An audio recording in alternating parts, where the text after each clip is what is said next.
Today I'm going to walk you through on how to fix ChatGPT not working. Now the cause of ChatGPT not working is that there are way too many users using ChatGPT right now. But there are a couple of ways that you can fix this problem. The first thing that you can do is you can try to refresh your page a couple of times by clicking on this reload option on the top left of your browser. If you keep doing it for a couple of times, you should be able to get into ChatGPT and work it completely fine. But if you can't still do it, you can try out another step, which is try to clear the browsing history of your browser.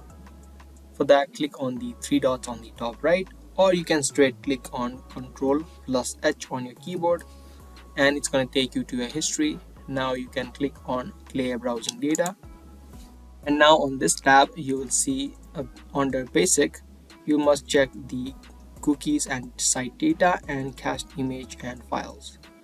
You can also deselect this option if you want, and in this time range make sure that at least 24 hours is selected, or you can even choose higher than that.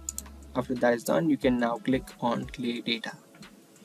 Once you cleared all your browsing history, now you again need to open up ChatGPT and log into your ChatGPT account. After you've been logged in, you can now try to work ChatGPT. After you do that, you should be able to work your ChatGPT without having any issues. So if this video helped to fix your problem, make sure to subscribe, share, and give this video a thumbs up. That's going to be all for today, and I'll be back with more.